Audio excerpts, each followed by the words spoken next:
On the night of June 4th, 1960, 4 teenagers went camping beside the quiet waters of Lake Bodom in Finland.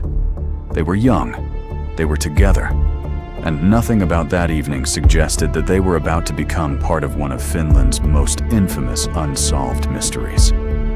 But sometime between 4 and 6 in the morning, something happened outside their tent. By sunrise, 3 teenagers were dead, and one was barely alive. The 4 campers were 15-year-old Mila Ermeli Björklund, 15-year-old Anja Tulikimäki, and 18-year-old Seppo Boisman. The 4th was 18-year-old Niels Gustafsson. According to the investigation, the attacker struck the occupants of the tent from outside, using a knife and a blunt object. The tent was badly damaged, and the scene was chaotic. 3 of the teenagers had been killed.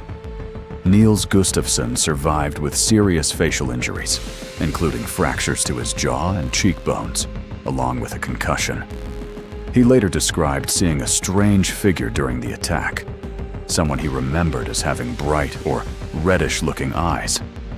But his memories were incomplete, and there was something else investigators could not explain.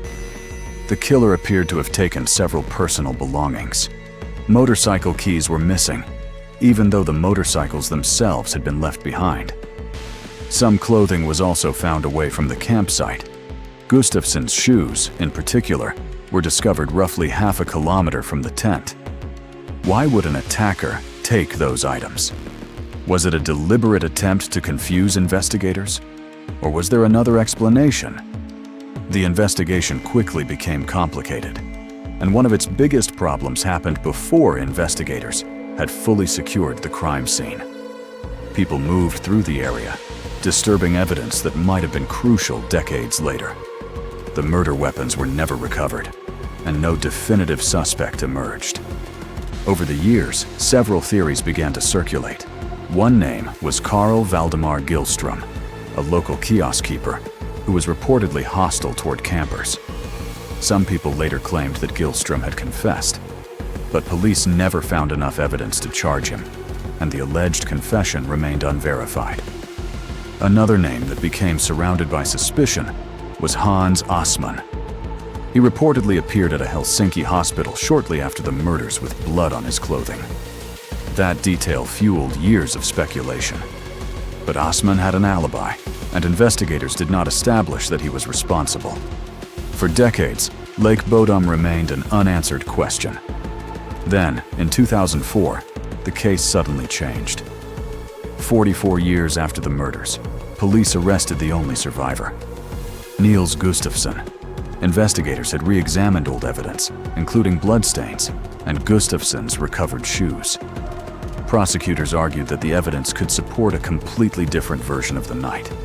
They suggested that Gustafsson may have attacked his friends and then staged the scene to make himself appear to be another victim. It was an extraordinary accusation. The survivor had suddenly become the suspect, but the case went to trial. And in 2005, the court acquitted Niels Gustafsson. The prosecution had not been able to prove its theory beyond reasonable doubt. Gustafsson walked free, and the identity of the real attacker remained unknown. More than 6 decades later, Lake Bodom still looks peaceful.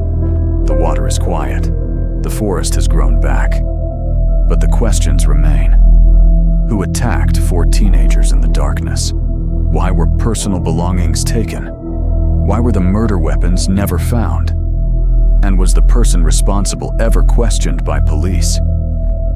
The Lake Bodom murders remain a haunting reminder that sometimes a crime scene can disappear long before the mystery does. So what do you think happened that night? Was the killer a stranger who vanished into the forest? Was one of the old suspects actually responsible? Or did the truth disappear with the evidence? Let us know your theory in the comments. And for more unsolved mysteries, true crime cases, and unexplained stories from around the world, subscribe to the Mystery Files US.